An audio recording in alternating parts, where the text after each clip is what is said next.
అంటే మనకు ఎప్పుడు అందరం గుర్తుపెట్టుకోవాల్సింది, ఎస్పెషల్లీ మీడియా, సంక్రాంతి అనేది ఖచ్చితంగా వార్ ఉంటుంది. ఎందుకంటే ప్రతి ఒక్కరికి ఆ ఫెస్టివల్కి అందరు సినిమాలు రిలీజ్ చేసుకోవాలనుకుంటారు. కొందరు ఇప్పుడు మన ఈగలకు వాళ్ళు అర్థం చేసుకున్నట్టు కొందరు వెళ్తారు, కొందరు వెళ్ళరు. సో వెళ్ళినప్పుడు ఏంటి, దాంట్లో కూడా చాలామంది అర్థం చేసుకోవాల్సింది, సంక్రాంతికి వచ్చినప్పుడు ఒక కాంపిటీషన్ ఉంటుంది. కాంపిటీషన్ ఉండడం వల్ల మీరు మీడియా వాళ్ళు ఒక్క సినిమాని 10 సార్లు చెప్తూనే ఉంటారు. ఇవి నిజాలు. ఇది ఫిలిం, ఈ సినిమా ద్వారా సినిమాలు వస్తున్నాయంటే 10 సార్లు ఆ సినిమా గురించి చెప్తే వాళ్ళకు మైలేజ్ వస్తుంది. సో కాంపిటీషన్ ఉన్నప్పుడే ఆ సినిమాలకు మైలేజ్ వస్తుందని సంక్రాంతికి 3-4 సినిమాలు, తెలుగు సినిమాలు రావడం సహజం. ఇది మీ అందరికీ తెలుసు, మాకు తెలుసు. కాబట్టి సంక్రాంతికి తప్పదు. వేరే వారాలలో ఉన్నప్పుడు సాధ్యమైనంత మట్టుకు అందరూ అర్థం చేసుకుంటారు, ప్రొడ్యూసర్స్ అర్థం చేసుకొని సెటిల్ డౌన్ అవుతుంది.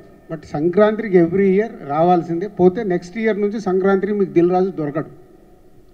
ఎందుకంటే నా మీదకి రాకుండా చేసుకోవడానికి 31st టీసీ మీటింగ్లో స్ట్రాంగ్ స్టెప్స్ తీసుకొని ఇండస్ట్రీకి ఉపయోగపడేలాగా చేస్తాం.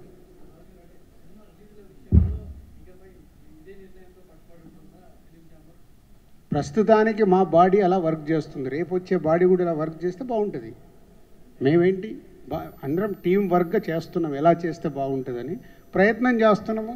90% సక్సెస్ అవుతున్నాము, 10% ఫెయిల్ అవుతున్నాము. అంటే 10% ఫెయిల్ అవడానికి కూడా రకరకాల రీజన్స్ ఉంటాయి.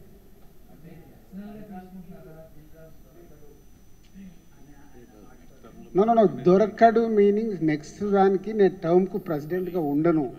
కాబట్టి ప్రెసిడెంట్గా ఉన్నాను కాబట్టి అన్నిటినీ బ్యాలెన్స్ చేసుకొని ముందుకు వెళ్ళాల్సిన అవసరం. నాది 1 ఇయర్ టర్మ్, ఆల్మోస్ట్ 6 నెలలు అయిపోయింది, ఇంకొక 6 నెలలు దానికోసం అన్నా. మళ్ళీ దీన్ని ఏదో హెడ్లైన్స్గా దొరకకండి. నెక్స్ట్ టర్మ్కి నేను ప్రెసిడెంట్గా ఉండాలంటే 1 ఇయర్ కంప్లీట్ అయిపోతుంది. ఏమ్మా మీ అందరికీ తెలుసు, మాకు తెలుసు. పాపము ఎంటర్టైన్మెంట్ నడుస్తుంది, నడవనివ్వండి.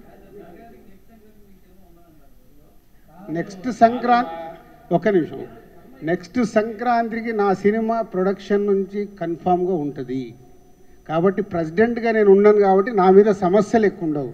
అప్పుడు కూర్చునే వాళ్ళు అది సాల్వ్ చేస్తారు. సో ఈరోజు ముందు ఛాంబర్ నుంచి అందరం వెళ్ళి కలుస్తున్నాము. కలిసిన తర్వాత ఒక ప్లాన్ ఉంది. సో ఇది అయిపోయిన తర్వాత అది ఈసీలో మాట్లాడతాం. ఎల్లుండి ఈసీలో మాట్లాడి విల్ గెట్ బ్యాక్. ఒక ప్లాన్ ఉంది.